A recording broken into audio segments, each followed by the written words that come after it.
Hi, it's Ethan with Nisswa Marine here.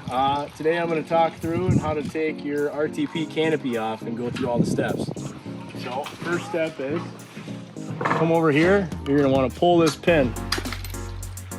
Everything that we're doing to the front here, there's also one on the back. So as we're doing it, Mike down here is going to be doing the same thing.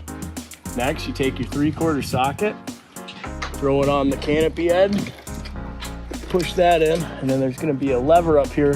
Just apply a little pressure and it'll release. And allow this to fold down just like that. Then you're gonna come here and get your ShoreStation roll tool. This is gonna be the same size, a 3/4. And all you're gonna do is roll this up backwards all the way to the middle of the top of the canopy. And then we're gonna do the same for the next side. And I flip it over because when you store it for the winter, we don't want snow sitting in that crease and keeping water in it.